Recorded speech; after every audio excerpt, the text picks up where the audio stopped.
एक बहन अपने बेटे नूं ते एक ट्रंक सिर ते चाह ते वो गड्डी वाल जा रही सी। उन्हें एक मुसलमान ने बच्चे नूं खिंच लिया ते उन्होंने भी खिंच लिया। अच्छा ते वो आके मेरे फादर होर कई आन, मेरे फादर भी विच आन, उन्होंने आते रुन्ने कि मेरा बच्चा मिल जावे, ट्रंक जावे खड्डे च। किसी को बंदूक सी, मेरे फादर कहते अस बंदूक चला सकते हैं, लेकिन अगर बच्चे नूं लगे तो सही मर जावांगे, तू भी मर जाएंगे तो सही मर जावांगे। कहते किसी तरीके भी करो मेरा बच्चा मिल जाए। आखिर एक आदमी ने निशाना लगाया। उस वेले पटेल ने वायरलेस किया जनाह नूं कि साडा अगर एक बच्चा भी अगर इत्थे मरदा है तो इसका मतलब है कि पाकिस्तान खत्म। क्योंकि वो पटेल नूं जानदा सी, पटेल बड़ा सख्त आदमी है, जो कहंदा ही वो करके विखांदा ही। उस वेले पटेल अमृतसर पहुँच गया, गड्डी साडी पहुंची, सारा कुछ पुछया उन्हें। मैनू अज भी याद है, मैं पटेल दे नाल कीता सी, उन्हें चुकया नहीं सी, मैनू इंज कीता सी। कहता इनको इतना खिलाओ, इनकी इतनी सेवा करो कि ये भूल जाए, बाद में मैं इनको सेटल करूँगा। सही, ये था सरदार पटेल। जिसले साडे मामे जेडे वकील आन, वो ट्रक लैते थिराजे पहुँचे बई इतों निकलना है, सारे उत्ते चढ़ा इतों ने। जिसले चढ़े तो जड़ा जगदीश सी ना, वो ट्रक तो निकल गया, बच गया। अच्छा, अपनी मर्जी ना। ठीक है। 6 के 3-4 महीने ठीक है, लवन गया। इतों की फौज ने कंटैक्ट की, नाल गए वो कितों ने। उस वे शादी करा ली सी। अच्छा, इतने महीने जी? इतने। हाँ, ठीक है। वो किसी लड़की नाल प्यार करता सी या शायद हाँ। वो जाके शादी कर ली। ठीक है। और मुसलमान बन गया। ठीक है। उन्होंने एक लड़का एम्बेसडर लगोया है। अच्छा। कुवैत पाकिस्तान दा।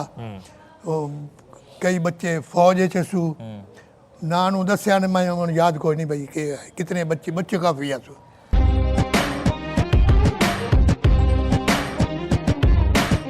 राम जी, सत श्री अकाल, नमस्ते, अस्सलाम वालेकुम। मैं आज फिर अपने शहर, अपने जन्म वाले शहर हांसी ते जिथे मैं बैठा ए मेरा अपना ही घर है। किवें?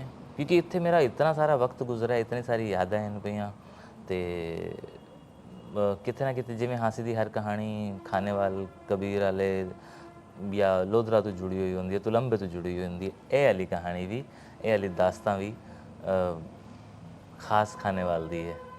चक नंबर 16।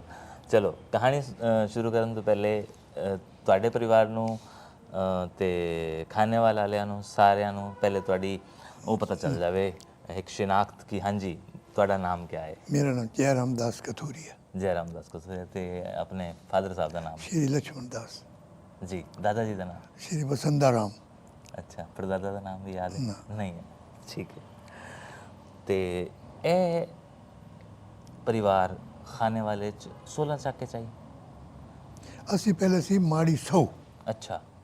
उस तो कोई 5-6 किलोमीटर दूर आई। ठीक है। जिथे साढ़े जन्म होया। ठीक है। उस तो बाद साढ़े जो फादर सी, दादा सी, उन्होंने अपना पिंड वसाया सी उठाई सौ नाल। ठीक है।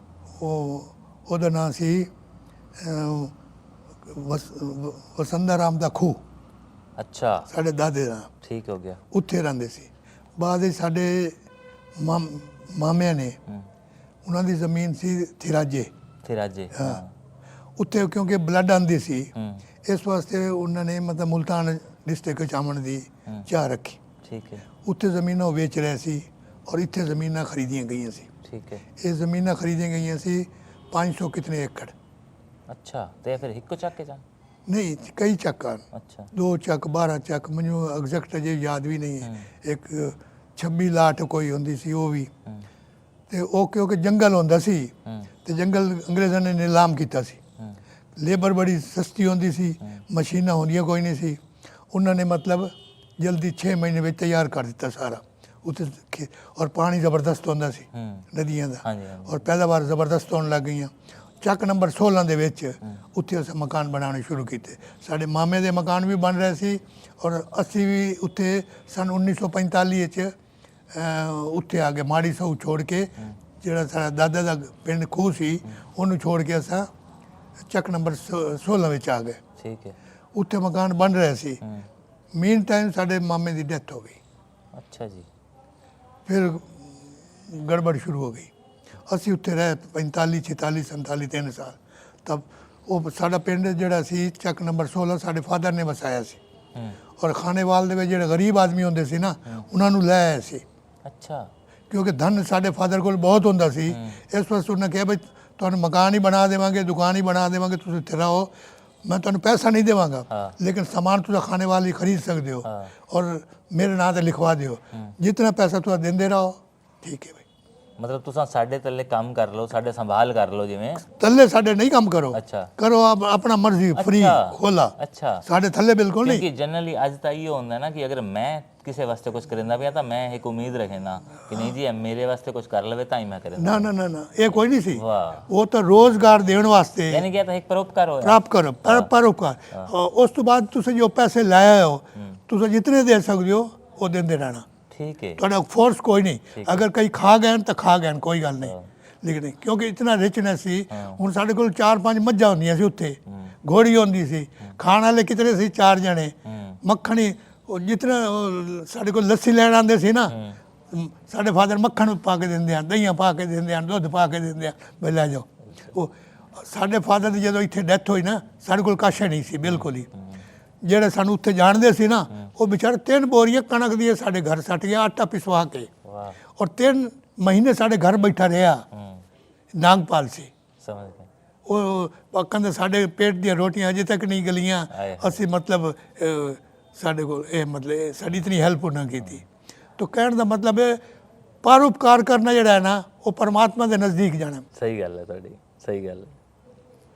ਤਾਂ ਇਸ ਕਰਕੇ ਤੁਹਾਡੇ ਫਾਦਰ ਸਾਹਿਬ ਇਹਨਾਂ ਸਾਰੇ ਦਾਦਾ ਸਾਹਿਬ ਸਾਰੇ ਇਹਨਾਂ ਚੀਜ਼ਾਂ ਤੋਂ ਜੁੜੇ ਹੋਏ ਹਨ ਕਿ ਪਰਉਪਕਾਰ ਕਰੋ ਤੇ ਉਮੀਦ ਨਾ ਰੱਖੋ। ਬਿਲਕੁਲ, ਉਮੀਦ ਵੀ ਨਾ ਰੱਖੋ। ਇਹ ਤਾਂ ਹੋਏ ਤੁਹਾਡੇ ਫਾਦਰ ਸਾਹਿਬ ਦਾ ਜ਼ਿਕਰ ਆ ਗਿਆ, ਦਾਦਾ ਜੀ ਦਾ ਵੀ ਜ਼ਿਕਰ ਆ ਗਿਆ, ਮਾਤਾ ਜੀ ਦਾ ਜ਼ਿਕਰ ਕਰੋ ਨਾ। ਸਾਡੇ ਮਾਤਾ ਜੀ ਜ਼ਿਆਦਾ ਪੜ੍ਹੇ ਲਿਖੇ ਨਹੀਂ ਸੀ। ਨਾਂ ਵੀ ਤਾਂ ਦੱਸੋ। ਹਰਦੇਵੀ ਬਾਈ, ਠੀਕ ਹੈ। ਹੰਸ ਸੀ ਜ਼ਾਤ ਦੇ, ਅੱਛਾ। ਤੇ ਇਤਨਾ ਪਰਉਪਕਾਰ ਕਰਦੇ ਸੀ।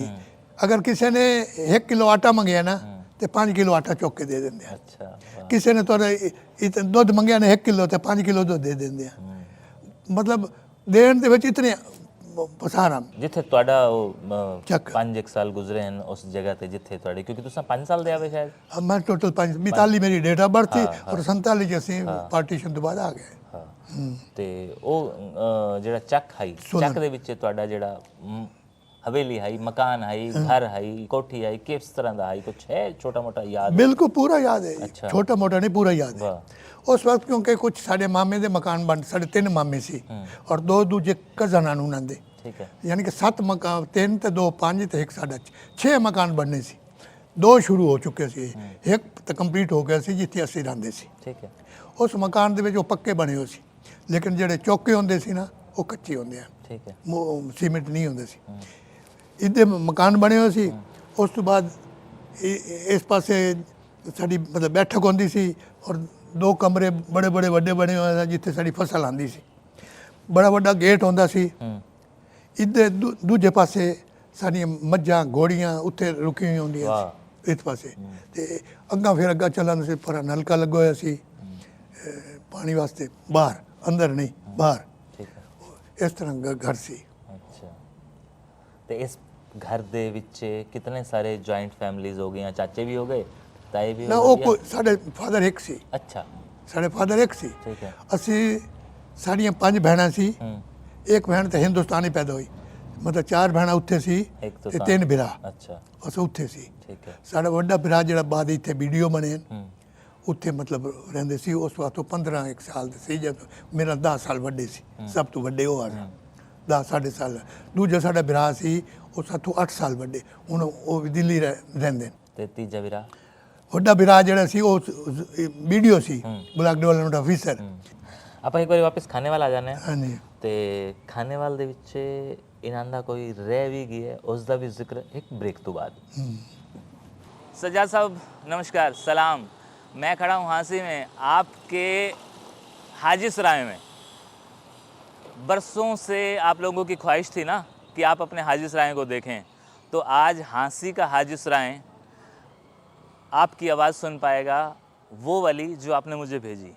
अब मैं बाकी देखने वालों को मुखातिब होता हूँ कि मैं हाँसी शहर में हूँ और हाँसी शहर का हाजी सराय जो अब इस हालत में है, जो कभी एक अच्छा गेट था जहाँ हमने अपना बचपन गुजारा, वो सारी चीज़ें हाजी साहब की, यानी कि जो हाजी साहब इनके नाना थे, सज्जाद अली साहब के जो नाना थे, उन्होंने ये बसाया था, ऐसा वो कहते हैं। उसके बाद 75 साल के बाद उन्हें जब केशू मिलता है तो उन्हें कहीं ना कहीं ये लगता है कि यार ये बंदा शायद मेरे पुरखों की जगह को, ज़मीन को, यादों को दिखा सकता है, और वो मुझे राब्ता करते हैं। तुसां क्या बई ना उस टाइम थोड़ा जिहा बदलाव आने शुरू हो गए, 47 आ गया ਤਾਂ ਉਹ ਬਦਲਾਵ ਕਿਸ ਤਰ੍ਹਾਂ ਆਣੇ ਸ਼ੁਰੂ ਹੋਏ ਤੇ ਆਪਾਂ ਕਿਵੇਂ ਫਿਰ ਉੱਥੋਂ ਪਲਾਨ ਕੀਤਾ ਕਿ ਬਈ ਹੁਣ ਨਾ ਇੱਥੋਂ ਨਿਕਲੋ? ਇੱਕ ਉਹ ਜ਼ਰਾ ਮੰਜ਼ਰ ਦੱਸੋ ਕਿ ਆਖਿਰਕਾਰ ਸਾਡਾ ਆਮਨਾ ਕਿਸ ਤਰ੍ਹਾਂ ਦਾ ਰੱਖ ਰਿਹਾ। ਇਸ ਤਰ੍ਹਾਂ ਸੀ ਕਿ ਸਾਡੀ ਜਿਹੜੀ ਦਾਦੀ ਸੀ ਨਾ, ਉਹ ਇਲਾਹਾਬਾਦੀ ਸੀ। ਅੱਛਾ, ਜ਼ਾਦੇ ਉਹ ਇਲਾਹਾਬਾਦੀ ਬਾਅਦ ਚੋਂ ਕਥੂਰੀਆਂ ਚ ਆਈ। ਕਥੂਰੀਆਂ ਦੇ ਰਿਸ਼ਤੇ ਸਾਡੀ ਮਾਂ ਹੰਸ ਸੀ, ਉਹ ਸਾਡੇ ਕਥੂਰੀਆਂ। ਠੀਕ ਹੈ। ਜਿਹੜੇ ਅਸਾਂ ਚੱਲਦੇ ਆਸੇ ਨਾ ਸ਼ੁਰੂ ਤੋਂ ਪਹਿਲੇ 47 ਤੋਂ ਪਹਿਲੇ ਪਤਾ ਲੱਗ ਗਿਆ ਸੀ ਬਈ ਹੋ ਰਿਹਾ ਹੈ, ਗੜਬੜ ਹੋ ਰਹੀ ਹੈ।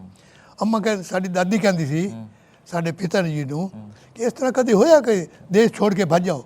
ਇਹ ਥੋੜੇ ਦਿਨ ਦੀ ਗੱਲ ਹੁੰਦੀ, ਠੀਕ ਉਹ ਜਾਵਣ ਨਾ ਦੇਵੇ। ਕਹਿੰਦੇ ਨਹੀਂ ਨਹੀਂ, ਇਹ ਰੁਕ ਗਿਆ। ਲੇਕਿਨ ਬਾਅਦ ਜਿਤਨੀ ਸਾਡਾ ਜਿਹੜਾ ਵੱਡਾ ਭਰਾ ਸੀ ਨਾ, ਉਹ ਇੱਕ ਦਿਨ ਆ ਰਿਹਾ ਸੀ ਗੁਰਦੁਆਰੇ ਮੱਥਾ ਟੇਕ ਤੇ ਆ ਰਹੇ ਸੀ ਇਕੱਲੇ, ਤੇ ਜਿਹੜੇ ਆ ਉਹਨਾਂ ਨੂੰ ਕੁਝ ਮੁਸਲਮਾਨਾਂ ਨੇ ਪਕੜ ਲਿਆ। ਅੱਛਾ, ਉੱਥੋਂ ਦੇ ਜਿਹੜੇ ਮੁਸਲਮਾਨ ਸਾਨੂੰ ਜਾਣਦੇ ਸੀ ਨਾ, ਉਹਨਾਂ ਛੁਡਾਇਆ। ਠੀਕ ਹੈ। ਉਹਨਾਂ ਆਖਿਆ ਇਹ ਤਾਂ ਪਾਗਲ ਮੁੰਡਾ ਹੈ, ਇਹਨੂੰ ਵਿਚਾਰੇ ਨੂੰ ਕਿਹਾ ਛੁਡਾਉਣ ਵਾਸਤੇ। ਉਹਨੂੰ ਛੋੜ ਦਿੱਤਾ, ਲੈ ਤੇ ਘਰ ਸਾਡੇ ਆਏ। ਕਹਿੰਦਾ ਅਸੀਂ ਤੁਹਾਨੂੰ ਹੱਥ ਜੁੜੇਂਦੇ ਪਏ ਹਾਂ, ਹਾਲਾਤ ਬੜੇ ਖਰਾਬ ਹੋ ਚੁੱਕੇ ਨੇ, ਕੱਲ ਕੁਝ ਹੋ ਜਾਵੇ ਇਹ ਸਾਡੀ ਬਦਨਾਮੀ ਹੈ, ਤੁਸੀਂ ਜਾਓ, ਨਿਕਲ ਜਾਓ। ਸਮਝੇ? ਇਹ ਸਿਰਫ ਸ਼ਾਮ ਦੀ ਗੱਲ ਹੈ, ਔਰ 2 ਘੰਟੇ ਦੇ ਵਿੱਚ ਸਾਰੀ ਤਿਆਰੀ ਕਰ ਲਈ। ਉੱਠ ਆ ਗਏ, ਕਚਾਵੇ ਆ ਗਏ, ਸਮਾਨ ਘੋੜੀ ਤੇ ਸਾਡੇ ਫਾਦਰ ਬੈਠ ਗਏ, ਸਾਡੇ ਬੇਟਾ। ਉਸ ਤੋਂ 1 ਮੀਲ ਜਿੱਥੇ ਗਏ, ਨਹਿਰ ਦੇ ਨਾਲ ਸੀ, ਉਹ ਮੁਸਲਮਾਨਾਂ ਦਾ ਘਰ ਸੀ। ਉਹ ਸਾਡੇ ਮਤਲਬ ਜਿਹੜੇ ਸੀਰੀ ਸਾਡੇ ਨਾ, ਉਹਨਾਂ ਦੇ ਰਿਸ਼ਤੇਦਾਰ ਸੀ, ਔਰ ਸਾਨੂੰ ਉਹ ਚੰਗੀ ਤਰ੍ਹਾਂ ਜਾਣਦੇ ਹਨ। ਉਹਨਾਂ ਨੇ ਸਾਡੇ ਆਦਮੀ ਰਖਵਾਏ ਹੋਇਆ। ਉੱਥੇ ਰਾਤੀ ਰਹੋ ਇੱਥੇ। ਠੀਕ ਹੈ।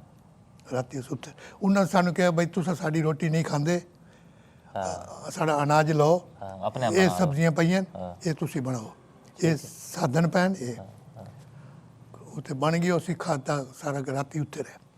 ਸਵੇਰ ਨਾਲ ਕਿਹਾ ਬਈ ਇੱਥੇ ਹੁਣ ਰਹਿਣਾ ਨਹੀਂ ਬਣਦੀ, ਤੁਸੀਂ ਖਾਣੇ ਵਾਲ ਤੁਹਾਨੂੰ ਛੋੜਾਂਗੇ।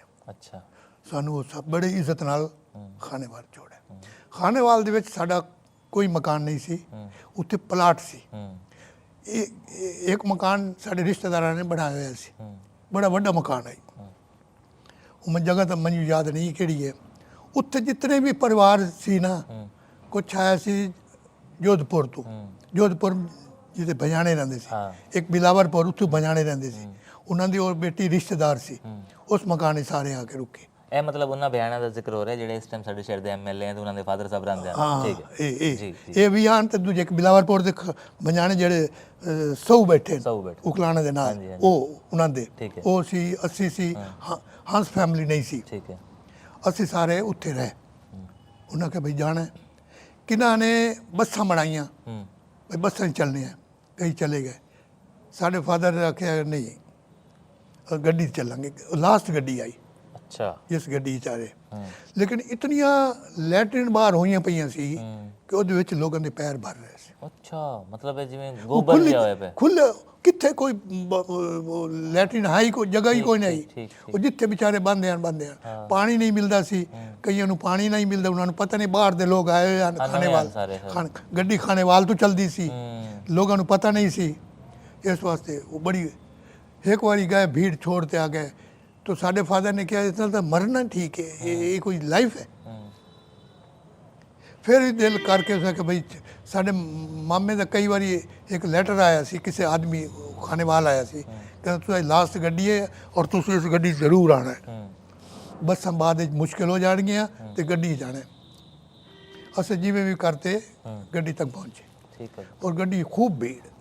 फिर इन्होंने कंपार्टमेंट होर भी लगाए गड्डियों के, वो हिंदुओं की तो मुसलमान दोनों की फौज सी। ठीक है।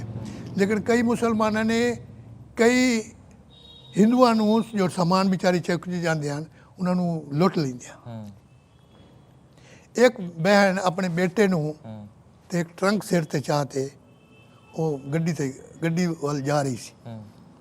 ਉਹਨੇ ਇੱਕ ਮੁਸਲਮਾਨ ਨੇ ਬੱਚੇ ਨੂੰ ਖਿੱਚ ਲਿਆ ਤੇ ਉਹਨੂੰ ਵੀ ਖਿੱਚ ਲਿਆ। ਤੇ ਉਹ ਆ ਕੇ ਮੇਰੇ ਫਾਦਰ ਹੋਰ ਕਈ ਆਣ, ਮੇਰੇ ਫਾਦਰ ਵੀ ਵਿੱਚ ਆਣ, ਉਹਨਾਂ ਦੇ ਆ ਤੇ ਰੁੰਨੇ ਕਿ ਮੇਰਾ ਬੱਚਾ ਮਿਲ ਜਾਵੇ, ਟਰੰਕ ਜਾਵੇ ਖੱਡੇ 'ਚ। ਕਿਸੇ ਕੋਲ ਬੰਦੂਕ ਸੀ। ਮੇਰੇ ਫਾਦਰ ਕਹਿੰਦੇ ਅਸੀਂ ਬੰਦੂਕ ਚਲਾ ਸਕਦੇ ਹਾਂ, ਲੇਕਿਨ ਅਗਰ ਬੱਚੇ ਨੂੰ ਲੱਗੇ ਤਾਂ ਅਸੀਂ ਮਰ ਜਾਵਾਂਗੇ, ਤੂੰ ਵੀ ਮਰ ਜਾਏਂਗੀ ਤਾਂ ਅਸੀਂ ਮਰ ਜਾਵਾਂਗੇ। ਕਹਿੰਦੇ ਕਿਸੇ ਤਰੀਕੇ ਵੀ ਕਰੋ ਮੇਰਾ ਬੱਚਾ ਮਿਲ ਜਾਏ। ਆਖਰ ਇੱਕ ਆਦਮੀ ਨੇ ਨਿਸ਼ਾਨਾ ਲਗਾਇਆ, ਬੰਦੂਕ ਮਾਰੀ, ਉਸ ਜਿਹੜਾ ਆਦਮੀ ਭਾਗ ਰਿਹਾ ਸੀ ਨਾ ਉਹਨੂੰ ਲੱਗੀ ਪੈਰ ਤੇ, ਉਹ ਗਿਰ ਗਿਆ। ਬੱਚਾ ਦੂਰ ਜਾ ਕੇ ਗਿਰਿਆ, ਚੁੱਕਿਆ ਹੋਇਆ ਸੀ ਬੱਚਾ ਵੀ, ਟਰੰਕ ਇੱਕ ਪਾਸੇ ਗਿਰਿਆ। ਬੱਚਾ ਜਦੋਂ ਗਿਰਿਆ ਉਹਨੂੰ ਚੋਟ ਲੱਗ ਗਈ। ਇਤਨੇ ਜ਼ੋਰਦਾਰ ਗਿਰਿਆ ਸੀ, ਲੇਕਿਨ ਕੀ ਆਈ ਪੱਕੀ ਜਗ੍ਹਾ ਨਾਲ, ਉਸ ਵੇਲੇ ਮਿੱਟੀਆਂ, ਉਸ ਵੇਲੇ ਚੋਟ ਤਾਂ ਲੱਗੀ, ਬੱਚਾ ਹੈ ਲੇਕਿਨ ਬੱਚਾ 2-2.5 ਸਾਲ ਦਾ ਹੈ, ਲੇਕਿਨ ਉਹ ਬਚ ਗਿਆ, ਚੁੱਕਿਆ ਨਹੀਂ ਬਚਿਆ। ਆਦਮੀ ਜਿਹੜਾ ਸੀ ਜਿਹਨੂੰ ਬੋਲੀ ਲੱਗੀ ਉਹ ਲੰਗੜਾ ਕੇ ਭੱਜ ਗਿਆ, ਫਿਰ ਵੀ ਛੋੜ ਕੇ ਭਾਈ ਟਰੰਕ ਵੀ ਮਿਲ ਗਿਆ, ਬੱਚਾ ਹੀ ਮਿਲ ਗਿਆ। ਉਹ ਫੈਮਿਲੀ ਬਾਅਦ ਵਿੱਚ ਪਾਣੀਪਤ ਸੈਟਲ ਹੋਈ ਸੀ। ਅੱਛਾ, ਵਾਹ। ਉਹ ਲੜਕਾ ਜਿਹੜਾ ਸੀ ਬਾਅਦ ਵਿੱਚ ਐਕਸੀਅਨ ਰਿਟਾਇਰ ਹੋਇਆ ਇੱਥੇ। ਕਮਾਲ, ਸਮਝੇ ਨੇ। ਇਸ ਤਰ੍ਹਾਂ ਗੱਡੀ ਬੜੀ ਭੀੜ, ਫਿਰ ਗੱਡੀਆਂ ਇਤਨਾ ਪਿਆਰ ਸੀ। ਅਸੀਂ ਸਾਡੇ ਫਾਦਰ ਨੇ ਜਿਤਨਾ ਸੋਨਾ ਸੀ ਨਾ ਸਾਰਾ ਉੱਥੇ ਹੀ ਸੱਟ ਦਿੱਤਾ। ਕਹਿੰਦਾ ਰਾਜ ਚੈਕਿੰਗ ਹੋ ਰਹੀ ਹੈ, ਕਹਿੰਦਾ ਮੇਰੇ ਬੱਚੇ ਚਲੇ ਜਾਵਣ, ਮੈਨੂੰ ਸੋਨੇ ਦੀ ਲੋੜ ਕੋਈ ਨਹੀਂ, ਸਾਰਾ ਸੋਨਾ ਬਿਲਕੁਲ ਜ਼ੀਰੋ, ਅਸੀਂ ਬਿਲਕੁਲ ਖਾਲੀ, ਸਿਰਫ ਬਿਸਤਰੇ ਜਿਹੜੇ ਕੱਪੜੇ ਜਾਂ ਕੁਝ ਇਹ ਚੁੱਕਦੇ ਆ, ਬਿਲਕੁਲ ਖਾਲੀ। ਕਹਿੰਦਾ ਮੇਰੇ ਬੱਚੇ ਚਲੇ। ਅਸੀਂ ਉੱਥੇ ਪਹੁੰਚੇ ਅੰਮ੍ਰਿਤਸਰ, ਗੱਡੀ ਸ਼ੋਰੂਮ। ਉਸ ਵੇਲੇ ਅੰਮ੍ਰਿਤਸਰ ਸਾਡਾ ਜਿਹੜਾ ਹੋਮ ਮਿਨਿਸਟਰ ਸੀ, ਕੀ ਨਾਮ ਹੈ, ਪਟੇਲ, ਉਸ ਵਕਤ ਉਹ ਹੈਦਰਾਬਾਦ ਹੀ ਸੀ। ਠੀਕ ਹੈ। ਹੈਦਰਾਬਾਦ ਹੀ ਵਾਇਰ ਕੀਤੀ ਗਈ, ਸੁਣੀਂਦਾ ਪਿਆ ਕਿ ਇਸ ਗੱਡੀ ਨੂੰ ਉਡਾਵਣ ਵਾਲੇ। ਠੀਕ ਹੈ। ਉਸ ਵੇਲੇ ਪਟੇਲ ਨੇ ਵਾਇਰਲੈਸ ਕੀਤਾ ਜਨਾਹ ਨੂੰ ਕਿ ਸਾਡਾ ਅਗਰ ਇੱਕ ਬੱਚਾ ਵੀ ਅਗਰ ਇੱਥੇ ਮਰਦਾ ਹੈ ਇਹਦਾ ਮਤਲਬ ਇਹ ਕਿ ਪਾਕਿਸਤਾਨ ਖਤਮ। ਕਿਉਂਕਿ ਉਹ ਪਟੇਲ ਨੂੰ ਜਾਣਦਾ ਸੀ, ਪਟੇਲ ਬੜਾ ਸਖਤ ਆਦਮੀ ਹੈ, ਜੋ ਕਹਿੰਦਾ ਹੀ ਉਹ ਕਰਕੇ ਵਿਖਾਉਂਦਾ ਹੀ। ਉਸ ਲਈ ਪਟੇਲ ਅੰਮ੍ਰਿਤਸਰ ਪਹੁੰਚ ਗਿਆ, ਗੱਡੀ ਸਾਡੀ ਪਹੁੰਚੀ, ਸਾਰਾ ਕੁਝ ਪੁੱਛਿਆ ਉਹਨੇ। ਮੈਨੂੰ ਅੱਜ ਵੀ ਯਾਦ ਹੈ, ਮੈਨੂੰ ਪਟੇਲ ਦੇ ਨਾਲ ਕੀਤਾ ਸੀ, ਉਹਨਾਂ ਚੁੱਕਿਆ ਨਹੀਂ ਸੀ, ਮੈਨੂੰ ਇੰਜ ਕੀਤਾ ਸੀ। कहता इनको इतना खिलाओ, इनकी इतनी सेवा करो कि ये भूल जाए, बाद में मैं इनको सेटल करूँगा। सही, ये था सरदार पटेल। फिर हम अमृतसर में रहे। अमृतसर तो बाद ਹੁਣ ਗੱਡੀ ਸਾਨੂੰ ਅਰੇਂਜਮੈਂਟ ਉਹਨਾਂ ਨੂੰ ਪਤਾ ਹੀ ਵੀ ਮੁਲਤਾਨ ਵਾਲੇ ਨੂੰ ਕਿਹੜਾ ਡਿਸਟ੍ਰਿਕਟ ਮਿਲਣਾ ਹੈ, ਉਸ ਵੇਲੇ ਡਿਸਾਈਡ ਨਹੀਂ ਹੋਣਾ ਜਾਂ ਪਤਾ ਨਹੀਂ। ਸਾਡੀ ਟ੍ਰੇਨ ਉੱਥੋਂ ਰੋਹਤਕ ਜਾਣੀ ਸੀ ਤੇ ਉਹ ਪਤਾ ਨਹੀਂ ਕਿ ਇੰਸਟਰਕਸ਼ਨ ਗੱਲ ਦਿੱਤੀ ਗਈ ਜਾਂ ਕੁਝ, ਉਹ ਰੋਪੜ ਗਈ। ਅੱਛਾ, ਰੋਹਤਕ ਤੋਂ ਰੋਪੜ, ਰੋਹਤਕ ਕੋਈ ਨਹੀਂ ਪਹੁੰਚੇ, ਜਾਣੀ ਸੀ ਲੇਕਿਨ ਰੋਹਤਕ ਤੋਂ ਰੋਪੜ ਪਹੁੰਚ ਗਈ, ਕਿਉਂਕਿ ਜਿਹੜਾ ਪ੍ਰੋਨਾਂਸੀਏਸ਼ਨ ਵੀ ਤਾਂ ਹੈ ਰੋਹਤਕ ਰੋਪੜ, ਰੋਹਤਕ ਰੋਪੜ, ਇੱਕ ਇਹ ਵੀ ਤਾਂ ਹੈ। ਇਹ ਥੋੜਾ ਸੁਣਨ ਚ ਉਹਨਾਂ ਨੇ ਗੱਡੀ ਰੋਪੜ ਵਾਲੀ, ਅਸੀਂ ਫਿਰ ਰੋਪੜ ਗਏ। ਰੋਪੜ ਉੱਥੇ ਗਵਰਨਮੈਂਟ ਕਾਲਜ ਸੀ, ਉੱਥੇ ਸਾਨੂੰ ਰਵਾਇਆ ਗਿਆ, ਹੋਰ ਫੈਮਲੀਆਂ ਵੀ ਸੀ ਸਾਰੇ ਉੱਥੇ ਦੇ। ਜਿਹੜੇ ਉੱਥੇ ਦੇ ਪ੍ਰੋਫੈਸਰ ਸੀ ਜਾਂ ਪ੍ਰਿੰਸੀਪਲ ਸੀ, ਉਹਨਾਂ ਦੀ ਡਿਊਟੀ ਲੱਗੀ ਹੋਈ ਸੀ ਬਈ ਇਹਨਾਂ ਦੀ ਰਖਵਾਲੀ, ਉਸ ਵੇਲੇ ਪੜ੍ਹੇ ਲਿਖੇ ਇਹ ਲੋਕ ਹਨ, ਬਈ ਇਹਨਾਂ ਦੀ ਰਖਵਾਲੀ ਤੁਸੀਂ ਰੱਖਣੀ ਹੈ। ਸਾਨੂੰ ਉੱਥੋਂ ਦੁੱਧ ਵੀ ਮਿਲਦਾ ਸੀ, ਅਨਾਜ ਵੀ ਮਿਲਦਾ ਸੀ। ਰੋਪੜ ਬਹੁਤ ਖੁਸ਼ੀ ਰਹੇ, ਬੜੇ ਮਸਤ। ਲੇਕਿਨ ਰਹੇ 3 ਮਹੀਨੇ। ਅਸਾਂ ਨਵੰਬਰ 'ਚ ਨਿਕਲੇ, ਜਦੋਂ ਗਣੇਸ਼ ਦਾ ਵਰਤ ਸੀ ਨਾ, ਉਦਣ ਅਸਾਂ ਨਿਕਲੇ। ਗਣੇਸ਼ ਚਤੁਰਥੀ ਅਸਾਂ ਇਹਨਾਂ ਵਰਤ ਰੱਖੇ ਹੋਏ ਸੀ, ਰਾਤ ਦਾ ਵਰਤ ਕੀਤਾ ਹੀ ਨਹੀਂ ਸੀ ਤੇ ਅਸਾਂ ਨਿਕਲ ਗਿਆ ਸੀ। ਠੀਕ ਹੈ। ਤੇ ਉਹ ਅਸੀਂ ਪਹੁੰਚੇ ਦਸੰਬਰ 'ਚ ਪਹੁੰਚੇ ਹੋਣੇ ਰੋਪੜ ਕੇ, ਮੈਨੂੰ ਪੂਰਾ ਯਾਦ ਨਹੀਂ ਹੈ, ਨਵੰਬਰ ਦਾ ਮਹੀਨਾ ਸੀ ਜਾਂ ਨਵੰਬਰ 'ਚ। ਅਸਾਂ ਨਵੰਬਰ ਲਾਸਟ 'ਚ ਰੋਪੜ ਪਹੁੰਚੇ, ਉੱਥੇ 3 ਮਹੀਨੇ ਰਹੇ। ਫਰਵਰੀ ਤੱਕ ਜਦ ਗਾਂਧੀ ਦੀ ਡੈਥ ਹੋਈ ਸੀ ਜਨਵਰੀ 30, ਅਸੀਂ ਰੋਪੜ ਸੀ। ਅੱਛਾ, ਯਾਨੀ ਕਿ ਤੁਹਾਡੀ ਦੀਵਾਲੀ ਕਿੱਥੇ ਗੁਜ਼ਰੀ? ਕਿਉਂਕਿ ਨਵੰਬਰ ਤੋਂ ਪਹਿਲੇ ਅਕਤੂਬਰ ਜਾਂ ਨਵੰਬਰ ਦੀ ਦੀਵਾਲੀ ਵੀ ਆਈ ਹੋਈ। ਦੀਵਾਲੀ ਮੈਨੂੰ ਯਾਦ ਨਹੀਂ, ਹਾਂ, ਕਿਉਂਕਿ ਚਤੁਰਥੀ ਤੋਂ ਪਹਿਲੇ ਜਾਂ ਤਾਂ ਪਹਿਲੇ ਹੋ ਗਈ ਹੋਣੀ ਹੈ ਜਾਂ ਇਹ ਮੈਨੂੰ ਪੂਰਾ ਪਤਾ ਨਹੀਂ। ਉੱਥੇ ਦੀਵਾਲੀ ਅਸਾਂ ਕੋਈ ਨਹੀਂ ਮਨਾਈ। ਹਾਂ, ਉਹ ਤਾਂ ਖੈਰ ਮੰਨਣੀ ਵੀ ਕੋਈ ਨਹੀਂ, ਕਿਉਂਕਿ ਉਹ ਨਹੀਂ ਪਤਾ ਸੀ, ਬਿਲਕੁਲ ਯਾਦ ਨਹੀਂ। ਉੱਥੇ ਅਸਾਂ ਰਹੇ 3 ਮਹੀਨੇ ਉੱਥੇ ਸਾਡੀ ਉਤਨੀ ਸੇਵਾ ਕੀਤੀ। ਪ੍ਰੋਫੈਸਰ ਸਵੇਰੇ ਦੌੜ ਲਗਾਉਂਦੇ ਸੀ, ਮੈਂ ਉਹਨਾਂ ਦੇ ਪਿੱਛੋਂ ਦੌੜਦਾ ਸੀ। ਉਸ ਵੇਲੇ 5 ਸਾਲ ਦਾ ਸੀ, ਮੈਨੂੰ ਇਹ ਪਤਾ ਨਹੀਂ, ਮੈਂ ਵੀ ਦੌੜਦਾ ਸੀ, ਮੈਨੂੰ ਯਾਦ ਆਉਂਦਾ ਪੂਰੇ। ਅਸਾਂ ਉੱਥੇ ਰਹਿੰਦੇ ਸੀ, ਧੁੱਪ 'ਤੇ ਅਸਾਂ ਬੰਦੇ ਸੀ, ਸਾਨੂੰ ਕੁਰਸੀਆਂ ਦਿੱਤੀਆਂ ਨੇ, ਸਾਨੂੰ ਚਾਰਪਾਈਆਂ ਦਿੱਤੀਆਂ ਨੇ ਬੈਠਣ ਧੁੱਪ। ਇਹ रोहतक तू रोपड़ जाने वाले कितने परिवार हो सन उस टाइम ਜਿਹੜੇ ਗਲਤੀ ਨਾਲ ਰੋਪੜ ਪਹੁੰਚ ਗਏ? ਉੱਥੇ ਪਹੁੰਚੇ ਸੀ ਮੇਰੇ ਖਿਆਲ ਹੈ 50 ਇੱਕ ਸੀ ਅੱਛਾ, ਗੱਡੀ ਦੇ ਵਿੱਚ। 50 ਦੇ 50 ਬਾਅਦ ਵਿੱਚ ਮੂਵ ਹੋਏ ਇਸ ਪਾਸੇ? ਹਾਂ, ਫਿਰ ਸਾਰੇ ਹਾਂਸੀ ਆਏ, ਅੱਛਾ, ਸਾਰੇ ਹਾਂ। ਸਾਰੇ ਹਾਂਸੀ ਆਏ ਕਿਉਂਕਿ ਸਾਰੇ ਮੁਲਤਾਨ ਦੇ ਸੀ। ਹਾਂਜੀ, ਔਰ ਬਾਅਦ ਇਹ ਪਤਾ ਲੱਗਾ ਕਿ ਹਿਸਾਰ ਜਿਹੜਾ ਹੈ ਮੁਲਤਾਨ ਵਾਲਿਆਂ ਨੂੰ ਰਜਿਸਟਰ ਹੋਇਆ, ਅਲਾਟ ਜੀ, ਹੋਇਆ, ਜੀ। ਰੋਹਤਕ ਵਾਲਿਆਂ ਨੂੰ ਜੰਗ ਹੋਇਆ ਹੈ, ਹਾਂਜੀ। ਗੁੜਗਾਵਾਂ ਵਾਲਿਆਂ ਨੂੰ ਕੋਈ ਹੋਇਆ, ਇਹ ਸਾਰਾ ਡਿਟੇਲ ਆ ਗਿਆ ਜੀ, ਸੀ। ਜੀ, ਜੀ। ਫਿਰ ਉਹ ਗੱਡੀ ਚੱਲੀ ਇੱਥੇ ਠੀਕ ਹੈ। ਦੂਰੀ ਵਿੱਚ, ਫਿਰ ਸਾਨੂੰ ਚੇਂਜ ਕਰਨੀ ਪਈ, ਦੂਰੀ ਮੈਂ ਯਾਦ ਹੈ, ਦੂਰੀ ਉਤਰੇ ਸੀ। ਅੱਛਾ, ਫਿਰ ਉੱਥੋਂ ਗੱਡੀ ਕੋਈ ਚੇਂਜ ਕੀਤੀ ਸੀ, ਫਿਰ ਉਹ ਆਈ ਹਿਸਾਰ, ਹਿਸਾਰ ਤੋਂ ਆਈ ਹਾਂਸੀ, ਹਾਂਸੀ ਤੋਂ ਬਾਅਦ ਇੱਥੇ ਟੈਂਟ ਲੱਗੇ ਹੋਏ ਸੀ, ਇੱਥੇ ਕਿਤੋਂ ਨੇ। ਫਿਰ ਇੱਥੇ ਵੀ ਥੋੜੀ ਚੋਰੀ ਹੋਣ ਲੱਗ ਗਈਆਂ ਇਹ ਆਪਣੇ ਹਾਂਸੀ ਵਾਲੇ ਟੈਂਟਾਂ ਦੇ ਵਿੱਚ ਵੀ। ਅੱਛਾ, ਇੱਥੇ ਗਰੀਬੀ ਬੜੀ ਆਈ, ਬਰਸਾਤ ਨਹੀਂ ਹੁੰਦੀ ਸੀ, ਨਦੀਆਂ ਇੱਥੇ ਕੋਈ ਨਾ, ਹਾਂਜੀ ਹਾਂਜੀ, ਬੰਜਰ ਆਈ ਬੜਾ, ਬੰਜਰ ਇਲਾਕਾ ਸਾਰਾ ਹੀ ਉੱਥੇ। ਫਿਰ ਇਹ ਲੋਕ ਕਿ ਕਿਤੋਂ ਨੇ ਬਸ ਟੈਂਟ ਹੀ ਕਿਉਂ ਰਵੋ, ਇਹਨਾਂ ਆਖਿਆ ਇੱਥੇ ਮਕਾਨ ਮੁਸਲਮਾਨਾਂ ਦੇ ਪੈਣ, ਉੱਥੇ ਚਲੇ ਜਾਓ। ਅੱਛਾ, ਤਬ ਤੱਕ ਸ਼ਹਿਰ ਵਿੱਚ ਕੋਈ ਨਾ ਵੜਿਆ ਆਵੇ? ਸ਼ਹਿਰ ਹੀ ਕੋਨੇ ਬੜੀ ਸੀ, ਇੱਥੇ ਬਸ ਸਾਨੂੰ ਕੀ ਪਤਾ ਸੀ ਸ਼ਹਿਰ ਕਿਹੜਾ ਹੈ ਤੇ ਕਿਹੜਾ ਹੈ, ਉਹ ਤਾਂ ਨਵੇਂ ਆਏ ਸੀ। ਫਿਰ ਸਾਡੇ ਫਾਦਰ ਆਏ, ਸਾਰੇ ਦੇਖ ਦੁੱਖ ਕੇ ਵੇਖਣ, ਮੁੜ ਜਿਵੇਂ ਦੌੜ ਲੱਗੀ, ਕੋਈ ਕਿਸੇ ਕੱਚੇ ਮਕਾਨ ਹੈ, ਕੋਈ ਕਿਸੇ ਕੱਚੇ ਮਕਾਨ ਹੀ ਖਾਲੀ ਪਿਆ, ਇੰਨੇ ਖਾਲੀ ਪਏ, ਮੁਸਲਮਾਨ ਛੋੜ ਗਏ ਸੀ, ਟੁੱਟੇ ਫੁੱਟੇ ਮਕਾਨ ਸੀ, ਬਸ ਚਲੋ ਬਰਸਾਤ ਤੋਂ ਬਚਾਂਗੇ, ਛੱਤ ਤਾਂ ਮਿਲੇਗੀ। ਰਹੇ ਜ਼ਿਆਦਾ ਜ਼ਿਆਦਾ 5 ਦਿਨ ਰਹੇ। ਫਿਰ ਉਸ ਤੋਂ ਬਾਅਦ ਇੱਥੇ ਤਹਿਸੀਲਦਾਰ ਸੀ, ਠੀਕ ਹੈ, ਉਹ ਅਲਾਟ ਕਰ ਰਿਹਾ ਸੀ ਮਕਾਨ। ਬਈ ਪਿੱਛੇ ਸਾਰਾ ਰਿਕਾਰਡ ਜਿਹੜਾ ਪਾਕਿਸਤਾਨ ਦਾ ਸੀ ਨਾ, ਉਹਨਾਂ ਦੇ ਕੋਲ ਸੀ, ਕੁਝ ਸਾਡਾ ਰਿਕਾਰਡ ਵੇਖੇ ਉਹਨੇ, ਉਹ ਕਰਤੇ ਮਕਾਨ ਅਲਾਟ ਹੋਣੇ ਸ਼ੁਰੂ ਹੋ ਗਏ। ਠੀਕ ਹੈ, ਸਾਨੂੰ ਮਕਾਨ ਦੌਲੇ ਕੁਆਂ ਤੇ ਵਿਖਾਏ ਉਹਨੇ, ਕਹਿੰਦਾ ਇੱਥੇ 2 ਫੈਮਲੀਆਂ ਰਹਿਣਗੀਆਂ। ਠੀਕ ਹੈ, ਸਾਡੇ ਫਾਦਰ ਨੇ ਕਿਹਾ ਸਾਨੂੰ ਫੈਮਲੀ ਇੱਕ ਅਲੱਗ ਚਾਹੀਦਾ, ਠੀਕ ਹੈ, ਵੱਡਾ ਦੇ ਦਿਓ, ਛੋਟਾ ਦੇ ਦਿਓ ਇਸ ਤੋਂ, ਅੱਛਾ। ਲੇਕਿਨ ਸਾਨੂੰ ਮਤਲਬ ਉਹ ਚਾਹੀਦਾ। ਸਾਨੂੰ ਉਹ ਮਕਾਨ ਗਾਂਧੀ ਸਕੂਲ ਹੁੰਦਾ ਸੀ, ਪਤਾ ਹੈ ਵੇਖੇ? ਨਹੀਂ, ਮੈਂ ਸੁਣਿਆ ਉਹਦੇ ਬਾਰੇ, ਮੈਨੂੰ ਉੱਥੇ ਅਮੀਰ ਚੰਦ ਮੱਕੜ ਦੀ ਕੋਠੀ ਹੈ ਹਾਂ ਹਾਂ, ਜਿੱਥੇ, ਬਿਲਕੁਲ ਸਮਝ ਉਹਦੇ ਗਿਆ। ਸਾਹਮਣੇ ਗਲੀ ਹੈ। ਹਾਂ, ਹੈ ਪਈ ਹੈ ਪਈ ਹੈ ਪਈ, ਉਸ ਮਕਾਨ ਗਲੀ ਦੇ ਵਿੱਚ ਸਾਨੂੰ ਇੱਕ ਮਕਾਨ ਦਿੱਤਾ ਉਹਨੇ, ਠੀਕ ਹੈ, ਕੋਨੇ ਦਾ ਮਕਾਨ ਸਾਡਾ ਹੀ। ਉਹਦੇ ਵਿੱਚ ਕੀ ਸੀ ਕਿ ਮਿੱਟੀ ਬੜੀ ਭਰੀ ਪਈ ਸੀ, ਬਣਿਆ ਹੋਇਆ ਨਵਾਂ ਸੀ, ਲੇਕਿਨ ਪਤਾ ਨਹੀਂ ਕਿਉਂ ਮਿੱਟੀ ਭਰੀ ਪਈ ਸੀ, ਸਾਨੂੰ ਸਮਝ ਨਹੀਂ ਆਈ। ਉਸ ਵੇਲੇ ਫਿਰ ਸਾਡੇ ਫਾਦਰ ਨੂੰ ਗਧੇ ਬੁਲਵਾ ਕੇ ਮਿੱਟੀ ਉਹਨੂੰ ਉਹ ਸਾਫ਼ ਕਰਵਾਇਆ ਉਹਨੇ, ਉਹ ਕਰਵਾ ਕੇ ਅਸੀਂ ਉਸ ਮਕਾਨ ਹੀ ਰਹੇ। ਉਸ ਮਕਾਨ 'ਚ ਸਨ 1964 ਤੱਕ ਅਸੀਂ ਰਹੇ। ਠੀਕ ਹੈ, ਹਰਿਆਣਾ ਬਣਨ ਤੋਂ ਪਹਿਲੇ ਤੱਕ ਰਹੇ? अच्छा 66 हाँ 64 तक रहे, 64 तक रहे, लेकिन मकान तो 66 ही बिके। अच्छा, ਅਸੀਂ थे फिर की हो गया, कोई हिसार पढ़न लग गया कॉलेज, कोई रोहतक पढ़न लग गया, कोई अपने मामे को चला गया, कोई इस तरह करके उनके साडा ब्रदर लुधियाने चले गए।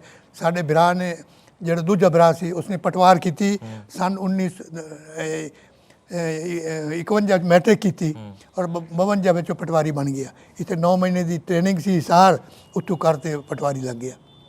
ਇਸ ਤਰ੍ਹਾਂ ਰੋਟੀ ਸਾਨੂੰ ਮਿਲਣ ਲੱਗ ਗਈ। ਫਿਰ 64 'ਚ ਉਹ ਫਿਰ ਬਿਜ਼ਨਸ ਕਰਨ ਵਾਸਤੇ ਆਪਣਾ ਦਿੱਲੀ ਚਲਾ ਗਿਆ। ਫਿਰ ਉਹਨਾਂ ਮਕਾਨ ਹੀ ਵੇਚ ਦਿੱਤਾ। ਫਿਰ ਸਾਡਾ ਜਿਹੜਾ ਬ੍ਰਦਰ ਸੀ ਨਾ, ਉਹ ਵੀਡੀਓ ਸੀ, ਉਹ ਫਿਰ ਉਹਨਾਂ ਆਖਿਆ ਮਕਾਨ ਵੇਚ ਦਿੱਤੋ ਨੇ। ਮਕਾਨ ਵੇਚਣ ਤੋਂ ਬਾਅਦ ਉਹਨਾਂ ਨੇ ਫਿਰ ਜਿਹੜੀ ਜ਼ਮੀਨ ਸਾਡੀ ਸੀ ਨਾ ਬੋਲ, ਸਾਡੇ ਭਰਾ ਨੇ ਨੌਕਰੀ ਛੋੜ ਦਿੱਤੀ ਸੀ, ਵੀਡੀਓ ਨੇ ਵੀ। ਅੱਛਾ, ਫਿਰ ਉਸਨੇ ਜ਼ਮੀਨ ਇੱਥੋਂ ਦੀ ਵਿਕਵਾਈ ਬੋਲ ਵਾਲੀ ਹਿਸਾਰ ਹਾਂਸੀ ਲਈ। ਇਹ ਜਿਹੜੀ ਜ਼ਮੀਨ ਸੀ ਇਹ ਸਾਡੇ 5 ਕਿੱਲੇ ਜ਼ਮੀਨ ਸੀ। ਠੀਕ ਹੈ, 5 ਕਿੱਲੇ ਜ਼ਮੀਨ ਦੇ ਵਿੱਚ ਅਸੀਂ 3 ਭਰਾ ਸੀ। ਇੱਕ ਭਰਾ ਨੇ ਤਾਂ ਲੈ ਕੋਈ ਨਾ, ਉਹ ਆਲਾ ਮੈਨੂੰ ਪੈਸਾ ਦੇ ਦਿਓ, ਮੈਂ ਆਪਣਾ ਬਿਜ਼ਨਸ ਹੈ ਉੱਥੇ ਚਲਾ, ਹੁਣ ਦੇ ਦਿੱਤੇ ਨੇ। 2 ਭਰਾਵਾਂ ਸਾਡੀ ਜ਼ਮੀਨ ਸੀ, ਵੱਡੇ ਦੀ ਤੇ ਮੇਰੀ। ਇਹ 13 ਕਿੱਲੇ ਮੇਰੇ ਕੋਲ ਸੀ, 12 12.5 ਕਿੱਲੇ ਵੱਡੇ ਭਰਾ ਕੋਲ ਸੀ, ਕਿਉਂਕਿ ਮਕਾਨ ਵੱਡੇ ਭਰਾ ਕੋਲ ਸੀ, ਜਿਵੇਂ ਉਹਨਾਂ ਕਰਕੇ ਦੇ ਦਿੱਤਾ ਸਾਨੂੰ ਦੇ ਦਿੱਤਾ। ਵਾਹ। ਇੱਕ ਵਾਰੀ ਦੁਬਾਰਾ ਪਿੱਛਾ ਫਿਰ ਇੱਕ ਵਾਰੀ ਆਪਾਂ ਖਾਣੇ ਵਾਲ ਵੈਸੋਂ ਜਿੱਥੇ ਤੁਸੀਂ ਖਾਈ साड़ा कोई रह गया आई। एक ब्रेक तो बाद विभाजन के समय का आप जिक्र कर रहे थे, क्या कोई ऐसा दर्दनाक हादसा जो कभी कभी आपको कुचेटता हो कि नहीं ये वाकया ऐसा हुआ था? आज 2022 में हम लोग विभीषिका मना रहे हैं, उस दृश्य को याद करके आपको कभी कभी उलझन होती हो, ऐसा कुछ वाकया बुजुर्गों का सुनाया होगा या कोई घटित हुआ हो हमारे साथ? हाँ, एक हमारी दादी जी ने जो हमको बताया था कि क्योंकि हमारे पिताजी 4 भाई थे और दादा दादी 4 भाई, सबका अपना परिवार था और चारों जो भाई थे वो अनमैरिड ही थे उस समय तक। तो हमारे जो सबसे बड़े जो मेरे ताया जी थे वास्तव में, वो उस दिन जिस दिन वहाँ से ये काफ़िला बन करके, क्योंकि अचानक ही ये एक वहाँ से निकलना पड़ गया, उनको कोई पहले से प्रोग्राम नहीं था। तो उस दिन हमारे जो ताया जी थे, जो मेरे पिताजी से बड़े थे, और वो कहीं दूसरे गांव गए हुए थे, कहीं किसी काम से गए होंगे या रिश्तेदारी में गए होंगे। तो हमारे दादाजी ने, मेरे पिताजी उस समय वो लगभग 16-17 साल की आयु थी, वो कहने लगे, तुम्हारे बड़े भाई जो गए हुए हैं, अब हम यहाँ से निकल जाएंगे तो उनका कौन ध्यान रखेगा, उनको साथ लेकर के आओ। तुम्हारे पिताजी उनको लेने के लिए चले गए, और लेने के चले गए। इस बीच में बाकी लोगों को वहाँ से निकलना पड़ गया। अब निकलना पड़ गया तो पिताजी और पिताजी से बड़े भाई जो थे वो दोनों पीछे रह गए। और वो जब आए तो एक ट्रेन में जब वो बैठे, उन लोगों को बताया भाई काफिला तो आगे चला गया है और ट्रेन में बैठ के चले जाओ, और साथ में ये कह दिया कि इसमें खतरे भी बहुत हैं, इसलिए कहीं भेष बदल करके जाओगे तो अच्छा रहेगा। तो हमारे दादाजी पिताजी उन्होंने अपना भेष बदला, और भेष बदल करके और ट्रेन में बैठ करके आए।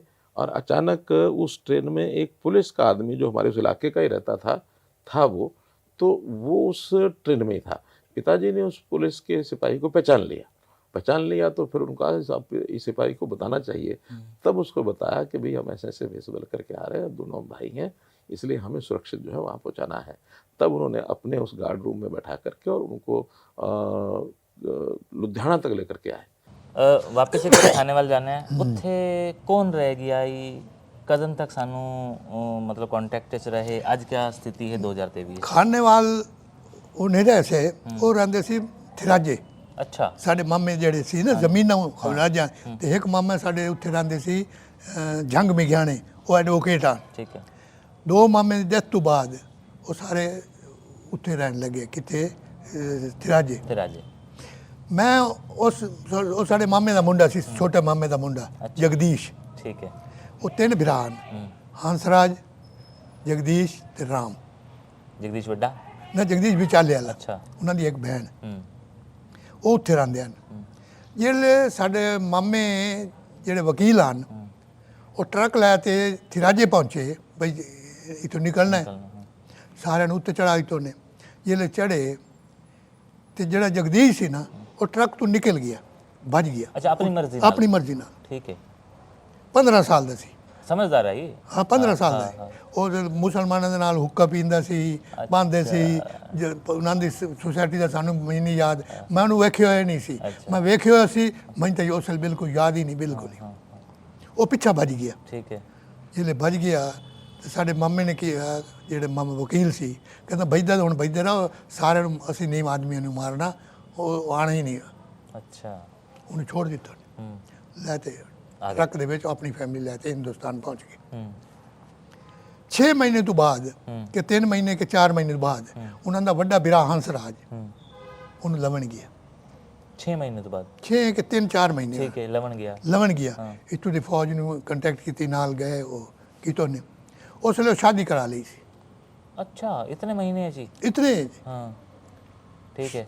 ਉਹ ਕਿਸੇ ਲੜਕੀ ਨਾਲ ਪਿਆਰ ਕਰਦਾ ਸੀ ਜਾਂ ਸ਼ਾਇਦ ਹਾਂ। ਉਹ ਜਾ ਕੇ ਸ਼ਾਦੀ ਕਰ ਲਈ। ਠੀਕ ਹੈ। ਔਰ ਮੁਸਲਮਾਨ ਬਣ ਗਿਆ। ਠੀਕ ਹੈ। ਔਰ ਕਿੱਥੇ ਜਾ ਕੇ ਵਸਿਆ, ਥਿਰਾਜੇ ਰਹਿੰਦਾ ਸੀ। ਹਾਂ। ਉਹਨੂੰ ਚੱਕ ਸੋਲਾਂ ਦਾ ਸਾਰਾ ਪਤਾ ਸੀ, ਉਹ ਆਂਦਾ ਜੀ। ਠੀਕ ਹੈ। ਠੀਕ ਹੈ। ਉਹ ਚੱਕ ਸੋਲਾਂ ਪਹੁੰਚ ਗਈ। ਅੱਛਾ। ਉੱਥੇ ਸ਼ਾਦੀ ਕਰ ਲਈ। ਠੀਕ ਹੈ। ਉਹ ਥਿਰਾਜੇ ਗਏ। ਉਹ ਕਹੇ ਥਿਰਾਜੇ, ਚਿੱਠੀ ਕੋਈ ਨਹੀਂ ਆਈ ਸੀ। ਉਹ ਥਿਰਾਜੇ, ਉਹ ਥਿਰਾਜੇ ਤਾਂ ਹੈ ਨਹੀਂ, ਉਹ ਤਾਂ ਚੱਕ ਸੋਲਾਂ ਪਹੁੰਚ ਗਏ। ਉਹ ਫਿਰ ਚੱਕ ਸੋਲਾਂ ਗਏ। ਉੱਥੇ ਜਿਹੜਾ ਜਿਸ ਮਕਾਨ 'ਚ ਅਸਾਂ ਰਹਿੰਦੇ ਸੀ ਨਾ, ਉਸ ਮਕਾਨ 'ਚ ਆ ਕੇ ਵਸਣ ਲੱਗ ਗਿਆ। ਠੀਕ ਹੈ। ਠੀਕ। ਸ਼ਾਦੀ ਕਰ ਲਈ। ਉਸ ਵਕਤ ਸਾਡੇ ਮਾਮੇ ਦਾ ਮੁੰਡਾ ਕਹਿੰਦਾ ਕਿ ਅੰਬ ਖਾ ਰਿਹਾ ਸੀ। ਜਿਸ ਟਾਈਮ ਪਹੁੰਚੇ। ਅੱਛਾ। ਸ਼੍ਰੀਮਤੀ ਉਹਦੀ ਨਾਲ ਸੀ। ਹਾਂ। ਉਹ ਵੀ ਤੇ ਕੋਈ ਰਿਸ਼ਤੇਦਾਰ ਹੋਰ ਹਨ, ਉਹ ਵੀ ਨਾਲ ਹਨ। ਇਸ ਆ ਕਿ ਬਈ ਤੂੰ ਚੱਲ। ਉਹ ਕਹਿੰਦਾ ਮੈਂ ਤਾਂ ਨਹੀਂ ਚੱਲਦਾ। ਬਿਲਕੁਲ ਨਾ ਕਰ ਦਿੱਤਾ, ਮਤਲਬ ਹੀ ਨਹੀਂ। ਔਰ ਮੁਸਲਮਾਨ ਬਣ ਚੁੱਕਾ ਸੀ। ਹਾਂਜੀ। ਸਭ ਕੁਝ ਹੋ ਗਿਆ। 6 ਮਹੀਨੇ ਹੋ ਚੁੱਕੇ ਸੀ, ਅੰਬ ਆ ਚੁੱਕੇ ਸੀ, ਕਿਉਂਕਿ ਅੰਬ ਗਰਮੀਆਂ ਚ ਆਉਂਦੇ ਆ। ਆਪਾਂ ਉਥੋਂ ਨਵੰਬਰ ਵਿੱਚ ਨਿਕਲੇ ਆ ਤੇ 6-7 ਮਹੀਨੇ ਦਾ ਡਿਫਰੈਂਸ ਆ ਚੁੱਕਿਆ। ਉਹ ਦੱਸਿਆ ਨੇ ਸਾਨੂੰ, ਦੱਸਿਆ ਨੇ ਅੰਬ ਖਾ ਰਹੇ ਸੀ। ਮੈਨੂੰ ਅੰਬ ਦਿੱਤੇ ਉਹਨੇ ਖਾਣ ਵਾਸਤੇ। ਖਾਣਾ ਵੀ ਦਿੱਤਾ ਉਹਨੇ। ਕਹਿੰਦਾ ਖਾਣਾ ਤਾਂ ਮੈਂ ਖਾਧਾ, ਅੰਬ ਮੈਂ ਨਾ ਖਾਧੇ। ਮੈਂ ਹੱਥ ਜੋੜ ਦਿੱਤੇ, ਬਾਈ ਤੂੰ ਚੱਲੇਗਾ ਤਾਂ ਇਹਨੇ ਤਾਂ ਮੈਂ ਤੈਨੂੰ ਬਿਲਕੁਲ ਤੇਰੀ ਰੋਟੀ ਖਾ ਲਈਏ, ਹੁਣ ਮੈਂ ਅੱਗਾ ਰੋਟੀ ਨਹੀਂ ਖਾਵਾਂਗਾ। ਠੀਕ ਹੈ। ਉਹ ਕਹਿੰਦਾ ਚਾਹ 10 ਵਾਰੀ ਖਾ ਦਿਓ। ਕਹਿੰਦਾ ਤੇਰੀ ਮਾਂ ਮਰ ਜਾਏਗੀ। ਉਹ ਕਹਿੰਦੀ ਮੈਨੂੰ ਇੱਕ ਵਾਰੀ ਤਾਂ ਵੀ ਖਾ ਜਾ, ਮੇਰੀ ਭੈਣ ਮਰ ਜਾਏਗੀ, ਉਹ ਕਹਿੰਦੇ ਮੇਰਾ ਬਿਰਾ ਜ਼ਰੂਰ ਲੈਣ, ਕਹਿੰਦਾ ਮੈਂ ਨਹੀਂ ਆ ਸਕਦਾ, ਉਹਦੇ ਹੱਥ ਜੋੜ। ਅੱਛਾ। ਉਸ ਵਿਚਾਰੇ ਵਾਪਸ ਆ ਗਏ। ਜਿਹੜੇ ਚੱਲਣ ਲੱਗੇ ਉਹ ਅੰਗੂਠੀਆਂ 4 ਪਾਈ ਬੈਠਾ ਸੀ ਸੋਨੇ ਦੀਆਂ। ਜਗਦੀਸ਼ ਉਸ ਵੇਲੇ ਇੱਕ ਅੰਗੂਠੀ ਕੋਈ ਨਾ ਜਿੰਦਾ ਛੋੜ ਕੇ ਆਇਆ, ਪਤਾ ਸੁਸਾਲ ਮਿਲਦੀ ਹੋਣੀ ਹੈ, ਪਤਾ ਨਹੀਂ ਕੀ ਉਹਦਾ ਪਤਾ ਨਹੀਂ। 2 ਅੰਗੂਠੀਆਂ ਉਠਾ ਕੇ ਉਹਨੂੰ ਦਿੱਤੀ, ਉਹਨੇ ਬਿਰਾ ਨੂੰ, ਵੀ ਮੇਰੀ ਅੰਗੂਠੀ। ਮੇਰੇ ਬਿਰਾ ਨੇ ਉੱਥੇ ਚੁੱਕ ਕੇ ਰੱਖ ਦਿੱਤੀਆਂ, ਭਾਈ ਮੈਨੂੰ ਤੇਰੀ ਅੰਗੂਠੀਆਂ ਨਹੀਂ ਚਾਹੀਦੀ, ਚੱਲੇਗਾ 4 ਅੰਗੂਠੀਆਂ ਮੈਨੂੰ ਚਾਹੀਦੀਆਂ, ਔਰ ਨਹੀਂ ਚੱਲੇਗਾ ਤਾਂ ਅੰਗੂਠੀਆਂ ਆਪਣੇ ਕੋਲ ਸੰभाल भाई। ਉਹ ਕਾਸ਼ਾ ਨੇ ਲੈ ਕੇ ਚੁੱਪ ਕਰਕੇ ਵਾਪਸ ਆ ਗਏ, ਉਹ ਨਹੀਂ ਆਇਆ। ਬਾਅਦ ਵਿੱਚ ਕਾਰਸਪੋਂਡਿੰਗ ਹੁੰਦਾ ਰਿਹਾ, ਬਾਅਦ ਵਿੱਚ ਉਹ ਦੱਸਦਾ ਰਿਹਾ ਭਾਈ ਜਿਤਨੀਆਂ ਜ਼ਮੀਨਾਂ ਸੀ ਨਾ ਉਹ ਸਾਰੀ ਮੈਨੂੰ ਮੇਰੇ ਕੋਲ। ਅੱਛਾ। ਕਿਉਂਕਿ ਉਸ ਵੇਲੇ ਵੇਖਿਓ ਨੇ ਭਾਈ ਵਲੀ ਵਾਰਿਸ ਕੌਣ ਸੀ, ਸਰ ਰਿਕਾਰਡ ਵੇਖਿਓ ਉਸਨੇ, ਇਹ ਪੇਸ਼ ਹੋਣਾ ਦੱਸਿਓ ਹੋਣਾ ਭਾਈ ਮੈਂ ਉਹ ਨਿਕਲੇ ਹੋਣਾ। ਉਹ ਸਾਰੀਆਂ ਜ਼ਮੀਨਾਂ 500 ਕਿਤਨੇ ਏਕੜ ਜ਼ਮੀਨ ਉਹਨੂੰ ਮਿਲ ਗਈ। ਵਾਹ ਜੀ ਵਾਹ। ਮਿਲਣੀ ਵੀ ਆਈ ਕਿਉਂਕਿ ਉਹ ਉੱਥੇ ਉਹ ਪਤਾ ਨਹੀਂ ਉਹਨਾਂ ਦਾ ਰਿਜ਼ਲਟ ਸੀ, ਉਹਨਾਂ ਦੇ ਸੀਲਿੰਗ ਤਾਂ ਹਾਈ ਕੋਈ ਨਾ ਭਾਈ 18 ਏਕੜ ਤੋਂ ਰੱਖ ਸਕਦੇ ਹੋ ਜਾਂ ਕਿਤੇ, ਉਹਨਾਂ ਨੂੰ ਜਿਤਨੀਆਂ 500 ਮਿਲ ਗਈ ਸਾਰੀ ਤਾਂ ਉਸ ਮਕਾਨ ਵਿੱਚ ਹੀ, ਸਾਰੇ ਮਕਾਨ ਉਹਨੂੰ ਸਾਰਾ ਉੱਤੇ ਸੈਟਲ ਹੋ ਗਿਆ, ਬਾਲ ਬੱਚੇ ਉੱਤੇ ਹੋ ਗਏ। ਬਾਅਦ 'ਚ ਉਹਦੇ ਚਿੱਠੀਆਂ ਆਉਂਦੀਆਂ ਰਹੀਆਂ। ਕਿਤਨੇ ਸਾਲ ਤੱਕ ਚਿੱਠੀਆਂ ਸਾਡੇ ਕੋਲ ਤਾਂ ਕੋਈ ਨਹੀਂ ਆਈਆਂ, ਮਤਲਬ ਉਹਨਾਂ ਦੇ ਸਾਡੇ ਕੋਲ ਉਹਨਾਂ ਦੇ ਜਿਹੜੇ ਕਜ਼ਨ ਸੀ ਜਾਂ ਬਿਰਾ ਸੀ ਉਹਨਾਂ ਦੇ ਕੋਲ ਚਿੱਠੀਆਂ ਆਉਂਦੀਆਂ ਰਹੀਆਂ। ਕਈ ਦਿਨ ਦੱਸੇ ਉਹਨੇ ਸਾਨੂੰ, ਮੈਂ ਫਿਰ ਉਹਦਾ ਇੰਟਰਸਟ ਹੀ ਨਹੀਂ ਲਿਆ ਸੀ। ਫਿਰ ਸਾਡਾ ਜਿਹੜਾ ਹੰਸ ਬਾਪਾ ਤੇ ਰਾਮ ਸੀ ਨਾ, ਰਾਮ ਚੀਫ ਇੰਜੀਨੀਅਰ ਲੱਗਾ ਹੋਇਆ ਸੀ ਦਿੱਲੀ ਦੇ ਵਿੱਚ, ਜਿਹੜੇ ਮਕਾਨ ਅਲਾਟ ਕਰਦੇ ਨਾ, ਕਾਫੀ ਪੋਸਟ ਉੱਚੀ ਪੋਸਟ ਹੈ। ਅੱਛਾ। ਤੇ ਸਾਡਾ ਦੂਜਾ ਬਿਰਾ ਜਿਹੜਾ ਸੀ ਹੰਸ, ਉਹ ਵੀ ਅੱਛੀ ਪੋਸਟ ਤੇ ਲੱਗਾ ਸੀ। ਉਹ ਕਰੇ ਜਿਹੜਾ ਰਾਮ ਤੇ ਉਹਨਾਂ ਦਾ ਹੰਸ ਬਾਪੇ ਦਾ ਮੁੰਡਾ ਸੀ, ਉਹ ਡਾਕਟਰ ਹੈ। ਠੀਕ ਹੈ। ਮੈਚ ਸੀ ਪਾਕਿਸਤਾਨ ਦੇ ਵਿੱਚ ਲਾਹੌਰ ਵਿੱਚ, ਠੀਕ ਹੋ ਗਿਆ, ਕ੍ਰਿਕਟ ਦਾ। ਠੀਕ ਹੈ। ਉਹ ਕਹਿੰਦੇ ਨੇ, ਉਹ ਚਿੱਠੀ ਲਿਖੀ ਉਹਨੇ, ਕਹਿੰਦਾ ਮੈਂ ਲਾਹੌਰ ਆਵਾਂਗਾ। ਉਹਨੇ ਕਿਹਾ ਅੱਛਾ। ਤੇ ਉਹਨਾਂ ਇਹਨੇ ਵੀ ਆਖਿਆ ਸੀ ਬਈ ਅਸੀਂ ਆਂਦੇ ਪਿਆ ਤੇ ਤੂੰ ਆ ਜਾ ਲਾਹੌਰ ਇੱਥੇ ਮਿਲੇ। ਉਹ ਉੱਥੇ ਲਾਹੌਰ ਆਇਆ, ਉਹ ਸਲਵਾਰ ਸਲਵੂਰ ਪਵੀ ਹੋਈ ਸੀ, ਮੁਸਲਮਾਨ ਵਾਲੀ ਡਰੈਸ, ਉਹ ਜਿਹੜਾ ਕੁਝ ਹੋਇਆ ਉਹ ਸਾਨੂੰ ਮਿਲਿਆ। ਮੈਂ ਕਹਿੰਦਾ ਵੀਰਾ ਇਹ 3 ਦਿਹਾੜੇ ਰਾਵਣਾ ਨੇ ਇਹਨਾਂ ਐਕਸਟੈਂਡ ਕਰਵਾ ਤੇ ਹਫਤਾ ਉੱਤੇ ਰਹੇ ਲਾਹੌਰ। ਇਹ ਅਸੀਂ ਜਦੋਂ ਗਏ ਮੈਂ ਕਿਹਾ ਉਹਨਾਂ ਦਾ ਕੋਈ ਫੋਟੋ ਲੈ, ਕਹਿੰਦਾ ਫੋਟੋ ਸਭ ਲਾਈ ਨਹੀਂ ਹੈ। ਉਸ ਟਾਈਮ ਤਾਂ ਦਿਮਾਗ 'ਚ ਕੋਈ ਨਾ, ਦਿਮਾਗ 'ਚ ਕੋਈ ਪਤਾ ਨਹੀਂ, ਇਹ ਚੀਜ਼ਾਂ ਨਵੀਂ ਆ ਨਾ ਫੋਟੋਗ੍ਰਾਫਸ ਵਗੈਰਾ। ਉਸ ਵੇਲੇ ਦਿਮਾਗ 'ਚ ਇਹਨੇ ਫੋਟੋ ਨਹੀਂ ਲਾਇਆ। ਮੈਂ ਕਿਹਾ ਸਭ ਕੁਝ ਵੇਖ ਦਿੱਤਾ ਸਹੀ। ਉਹਨੇ ਸਾਨੂੰ ਇਹ ਦੱਸਿਆ ਜਿਹੜਾ ਕੁਝ ਦੱਸਿਆ ਵੀ ਕ੍ਰਿਕਟ ਉਹ ਕਰਦਾ। ਕਹਿੰਦਾ ਉਹ ਬੜਾ ਖੁਸ਼ ਹੈ। ਉਹਨਾਂ ਦਾ ਇੱਕ ਲੜਕਾ ਅੰਬੈਸਡਰ ਲੱਗਿਆ ਹੈ। ਅੱਛਾ। ਕੁਵੈਤ 'ਚ ਪਾਕਿਸਤਾਨ ਦਾ। ਉਹ ਕਈ ਬੱਚੇ ਫੌਜ 'ਚ ਸੂ, ਨਾਂ ਨੂੰ ਦੱਸਿਆ ਨੇ, ਮੈਂ ਹੁਣ ਯਾਦ ਕੋਈ ਨਹੀਂ ਬਈ ਕਿ ਕਿਤਨੇ ਬੱਚੇ ਕਾਫੀ ਆ ਸੂ। ਤੁਸੀਂ ਮੈਨੂੰ ਥੋੜੀ ਜਿਹੀ ਇਹਨਾਂ ਦੀ ਡਿਟੇਲ ਦੱਸੋ। ਇਹਨਾਂ ਦਾ ਨਾਮ ਹੈ ਜਗਦੀਸ਼। ਬਾਅਦ ਵਿੱਚ ਕੀ ਬਣਾ ਸੀ, ਕੁਝ ਪਤਾ ਹੈ? ਬਾਅਦ ਮੁਸਲਮਾਨ ਬਣਿਆ। ਮੈਨੂੰ ਮੈਂ ਕਾਪੀ ਨੋਟ ਵੀ ਕੀਤਾ ਸੀ, ਲੇਕਿਨ ਮੈਨੂੰ ਹੱਸੂ ਆਣਾ ਜ਼ਰੂਰ ਆਦਿਆਨ ਜ਼ਾਤ ਹੰਸ ਤੋਂ ਹੱਸੂ ਬਾਣਾ ਬਣਿਆ ਜਾਂ ਕੇ ਬਣਿਆ। ਚਲੋ ਇਹ ਤਾਂ ਬਣ ਗਏ, ਲੇਕਿਨ ਇਹਨਾਂ ਆ ਕੇ ਬੈਠੇ 16 ਚੱਕ। ਹਾਂ 16 ਚੱਕ ਕੇ ਜਾ, ਇਹ ਪੱਕਾ ਹੈ ਨਾ? ਇਹ ਪੱਕਾ ਸੀ। ਫਿਰ ਤਾਂ ਕਿ ਅੱਜ 2023 ਵਿੱਚ ਕੋਈ ਨਾ ਕੋਈ ਬੰਦਾ ਸਾਨੂੰ ਜ਼ਰੂਰ ਦੱਸ ਦੇ ਸੀ ਕਿ ਉਹਦੀ ਤਾਂ ਹੁਣ ਡੈਥ ਹੋ ਗਈ ਹੈ। ਉਹ ਤਾਂ ਚਲੋ ਅਗਲੀ ਪੀੜ੍ਹੀ ਹੈ, ਅਸਾਂ ਉਹਨਾਂ ਨੂੰ ਕੋਈ ਜਾਣਦੇ ਨਹੀਂ ਕੌਣ ਕਿਆ ਹੈ ਕਿਆ ਨਹੀਂ, ਕਿੱਥੇ ਰਹਿੰਦੇ ਨੇ ਕੀ। ਲੇਕਿਨ ਇਹ ਜਿਹੜਾ ਪੂਰਾ ਵਾਕਿਆ ਤੁਸੀਂ ਦੱਸਿਆ ਨਾ, ਇਹ ਜਿਹੜੇ ਉੱਥੇ ਪਹੁੰਚ ਸੀ ਨਾ, ਹਲਚਲ ਤਾਂ ਮਤ ਸੀ ਕਿ ਬਈ ਉਹਨਾਂ ਨੇ ਯਾਦ ਕੀਤਾ ਹੈ, ਤਾਂ ਜ਼ਰੂਰ ਕੋਈ ਨਾ ਕੋਈ ਜਵਾਬ ਆ ਸੀ। ਉਹਨੇ ਬਾਪ ਨੇ ਵੀ ਉਹਨਾਂ ਨੂੰ ਆਪਣੀ ਫੈਮਿਲੀ ਨੂੰ ਦੱਸਿਆ ਹੋਣਾ, ਬਈ ਤੁਹਾਡੇ ਦਾਦਕੇ ਇੱਥੇ ਆਣ ਤੇ ਨਾਨਕੇ ਇੱਥੇ ਆਣ ਤੇ ਕੌਣ ਤੁਹਾਡਾ ਚਾਚਾ ਹੈ ਤੇ ਕੌਣ ਤੁਹਾਡਾ ਪਿਓ ਆਈ। ਨਹੀਂ ਜ਼ਰੂਰ ਦੱਸੋ, ਉਹਨਾਂ ਨੂੰ ਪਤਾ ਹੋਣਾ, ਜ਼ਰੂਰ ਦੱਸੋ ਸਾਨੂੰ। ਉਸ ਵੇਲੇ ਮੈਂ ਨੋਟ ਕੀਤਾ ਸੀ ਬਈ ਨਾ ਕੇ ਰੱਖੇ ਨੇ, ਮੈਨੂੰ ਯਾਦ ਸੀ, ਹੁਣ ਮੈਨੂੰ ਬਿਲਕੁਲ ਭੁੱਲ ਚੁੱਕਾ ਹੈ। ਹੱਸੂਆਣਾ ਮੈਨੂੰ ਹੁਣ ਯਾਦ ਆ ਰਿਹਾ। ਮੈਂ ਕਿਹਾ ਕਿ ਹੰਸ ਸੀ, ਇਸ ਵਾਸਤੇ ਹੱਸੂਆਣਾ ਰੱਖਿਆ ਗਿਆ। ਇਹ ਮੈਨੂੰ ਪਤਾ ਨਹੀਂ ਕਿਉਂ ਰੱਖਿਆ ਗਿਆ ਸੀ, ਇਹ ਸੀ ਔਰ ਇੱਥੇ ਆਤੇ ਲਏ। ਤੇ ਹੰਸ ਹੋ ਗਏ ਮਾਮੇ। ਅੱਛਾ ਠੀਕ ਹੈ। ਹਾਂ ਤੁਹਾਡੀ ਉਹਨਾਂ ਦੇ ਚਾਚੇ ਸਾਡੇ ਮਾਮੇ ਸੀ। ਮੈਂ ਸਮਝ ਗਿਆ। ਚਲੋ ਇਹ ਤਾਂ ਹੋ ਗਿਆ ਉਹ ਵਾਲਾ ਵਾਕਿਆ ਜਿਹੜਾ ਮੈਂ ਬੜਾ ਐਕਸਾਈਟਿਡ ਆ ਮੈਂ ਸੁਣਨ ਵਾਸਤੇ, ਕਿਉਂਕਿ ਮੇਰਾ ਹਮੇਸ਼ਾ ਇਹ ਰਹਿੰਦਾ ਕਿ ਅਗਰ ਕੋਈ ਕਿਸੇ ਦੀ ਸ਼ੈ ਖੜੀ ਗਈ ਹੈ, ਗੁੰਮ ਹੋ ਗਈ ਹੈ, ਤਾਂ ਮੈਂ ਅਗਰ ਉਹ ਲੱਭ ਸਕਾਂ ਤਾਂ ਚਲੋ ਇਹ ਤਾਂ ਮੈਂ ਜ਼ਰੂਰ ਪੂਰੀ ਕੋਸ਼ਿਸ਼ ਕਰਾਂਗਾ। ਹੁਣ ਤੁਸੀਂ ਵਿੱਚੋਂ ਮੈਨੂੰ ਇਹ ਦੱਸਿਆ ਕਿ ਇੱਥੇ ਆ ਕੇ ਇੱਕ ਅਸਾਂ ਗਾਣਾ ਵੀ ਬਣਾਇਆ ਹੈ ਸਾਡੇ ਬਿਰਾ ਨੇ। ਉਹ क्या आई? वो इतने देखो जी, जिसने इतने ऐश वेखे हुए, इतनी बाप इतना उत्ते चढ़े हुए और गरीबी एकदम आ जावे, उसमें तो दुखी तो होंगे।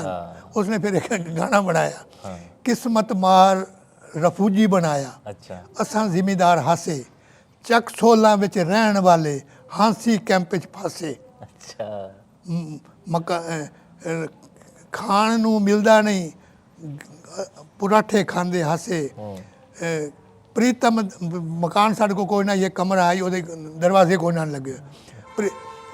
ਪ੍ਰੀਤਮ ਦਾਸ ਤੇਰੀ ਕੋਠੀ ਦਾ ਬੂਹਾ ਕੋਈ ਨਹੀਂ, ਕਿਹੜੀਆਂ ਕਿਹੜੀਆਂ ਗੱਲਾਂ ਯਾਦ ਕਰੇ ਸੇ। ਫਿਰ ਰੱਬ ਤੇ ਰੱਖ ਲੈ ਭਰਵਾਸੇ। ਇਹ ਇਸ ਤਰ੍ਹਾਂ ਕਿਤੇ ਮੈਂ ਭੁੱਲ ਵੀ ਗਿਆ। ਪ੍ਰੀਤਮ ਦਾਸ ਇਹਨਾਂ ਗੱਲਾਂ ਨੂੰ ਛੱਡ ਦੇ, ਰੱਬ ਤੇ ਰੱਖ ਲੈ ਭਰਵਾਸੇ। ਬਸ ਇਹ ਪ੍ਰੀਤਮ ਦਾਸ ਕੌਣ ਹੋਇਆ? ਪ੍ਰੀਤਮ ਦਾਸ ਸਾਡਾ ਵੀਰਾ ਪ੍ਰੇਮ, ਉਹਦਾ ਨਾਂ ਹੁਣ ਪ੍ਰੇਮ ਕੁਮਾਰ ਉਸਨੇ ਰੱਖ ਦਿੱਤਾ ਸੀ। ਐਕਚੁਅਲੀ ਨਾਂ ਉਹਦੇ ਹੱਥ ਤੇ ਲਿਖਿਆ ਹੋਇਆ ਹੈ ਪ੍ਰੀਤਮ ਦਾਸ। ਇਹ ਗਲਤ ਹੈ, ਤਾਂ ਹੀ ਉਹਨੂੰ ਆਪਣੇ ਆਪ ਉਹਨੇ ਆਪਣੀ ਕਲਮ ਦੇ ਅੱਗੋਂ ਲਿਖਿਆ ਤਖੱਲੁਸ ਕਿ ਪ੍ਰੀਤਮ ਦਾਸ ਇਹਨਾਂ ਗੱਲਾਂ ਨੂੰ ਛੱਡ ਦੇ ਤੇ ਰੱਬ ਤੇ ਰੱਖ ਲੈ ਭਰਵਾਸੇ। ਬਸ ਹੋਰ ਕੋਈ ਚਾਰਾ ਹੀ ਨਹੀਂ ਹੈ। ਸਹੀ ਹੈ, ਸਹੀ ਹੈ। ਮੈਂ ਇਸ ਤਰ੍ਹਾਂ ਦੀਆਂ ਕਈ ਚੀਜ਼ਾਂ ਉੱਥੋਂ ਦੇ ਆਏ ਹੋਏ ਲੋਕਾਂ ਤੋਂ ਤਾਂ ਸੁਣਦਾ ਹੀ ਬੈਠਾ। ਮੈਂ ਇੱਥੋਂ ਦੇ ਗਏ ਹੋਏ ਲੋਕਾਂ ਤੋਂ ਵੀ ਹਰਿਆਣੇ ਵਿੱਚ ਸੁਣੀ ਹਨ, ਜਿਨ੍ਹਾਂ ਨੇ ਆਪਣੇ ਦੁਖੜੇ, ਆਪਣੇ ਦਰਦ ਗਾਣਿਆਂ ਵਿੱਚ ਪਿਰੋ ਕੇ ਕੀਤੇ ਨੇ। ਤੇ ਸਾਡੇ ਉਸ ਵਿਰਾ ਨੂੰ ਤਾਂ ਸਾਰਾ ਪਤਾ ਹੈ। ਹਾਂ, ਜਿਹੜਾ ਵਿਰਾ ਹੁਣ ਹੈ, ਉਹਨਾਂ ਦੀ ਉਮਰ 89 ਸ਼ੁਰੂ ਹੋ ਗਿਆ ਹੈ ਔਰ ਅੱਛੀ ਸਿਹਤ ਹੈ, परमात्मा है, वाह, बिजनेस है और ईश्वर भक्त है, मतलब सारा कुछ है। चलो अच्छा। ਉਹ ਰਹਿੰਦੇ ਨੇ ਪ੍ਰੀਤਮਪੁਰਾ। ਅੱਛਾ, ਕੋਈ ਨਹੀਂ, ਮੈਂ ਉਹਨਾਂ ਨੂੰ ਵੀ ਮਿਲਸਾਂ ਅੱਜ ਤੁਹਾਨੂੰ ਮਿਲਣਾ, ਕਿਉਂਕਿ ਇਹ ਘਰ ਵੀ ਮੇਰੇ ਨਾਲ ਮੈਂ 20-25 ਸਾਲ ਤੋਂ, ਮਤਲਬ ਜਿਹੜੀ ਇਹ ਜਨਰੇਸ਼ਨ ਹੈ ਇਹਨਾਂ ਨੂੰ ਬੜੀ ਐਕਸਾਈਟਮੈਂਟ ਹੈ। ਇਹਨਾਂ ਆਪਣੇ ਖਾਣੇ ਵਾਲ ਦੇ ਦੀਦਾਰ ਹਮੇਸ਼ਾ ਗੂਗਲ ਤੇ ਕਰਿੰਦੇ ਰਹਿੰਦੇ ਨੇ, ਠੀਕ ਹੈ। ਤੇ ਮਤਲਬ ਇਹ ਘਰ ਦੇ ਵਿੱਚ ਅੱਜ ਵੀ ਬੋਲੀ ਵੇਖੋ ਜਿੰਦਾ ਹੈ, ਸੰਸਕਾਰ ਜ਼ਿੰਦਾ ਹਨ, ਯਾਦਾਂ ਜ਼ਿੰਦਾ ਹਨ।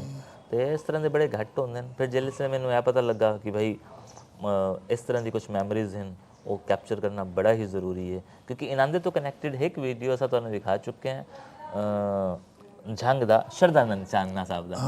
ਉਹ ਤੁਹਾਡੇ ਕੀ ਲੱਗਦੇ ਨੇ? ਬਨੋਈ। ਉਹ ਇਹਨਾਂ ਦੇ ਬਨੋਈ ਸਾਹਿਬ ਹਨ, ਸ਼ਰਦਾਨੰਦ ਚਾਨਣਾ ਸਾਹਿਬ, ਜਿਹੜੇ ਕਰਨਾਲ ਵਾਲੇ ਹਨ। ਮੈਂ ਵੀਡੀਓ ਕੀਤਾ ਸੀ ਤੇ ਝੰਗ ਦੇ ਹਨ, ਤੇ ਉਹ ਬੜੀ ਕਮਾਲ ਦੀ ਚੀਜ਼ ਉਹਨਾਂ ਨੇ ਦੱਸੀ ਆਈ। ਤਾਂ ਇਸ ਤਰ੍ਹਾਂ ਦੇ ਹਨ ਜੀ ਸਾਡੇ ਬਜ਼ੁਰਗਾਂ ਦੇ ਸੰਸਕਾਰ। ਤੇ 47 ਦੀ ਕਹਾਣੀ ਤੋਂ ਬਾਅਦ ਕੁਝ ਇਹਨਾਂ ਦੇ ਪਰਸਨਲ ਹਨ, ਕੁਝ ਉਹ ਜਜ਼ਬਾਤ ਵੀ ਮੈਂ ਕੈਪਚਰ ਕਰ ਲਿਆ। ਸ਼ੁਕਰੀਆ ਜੀ।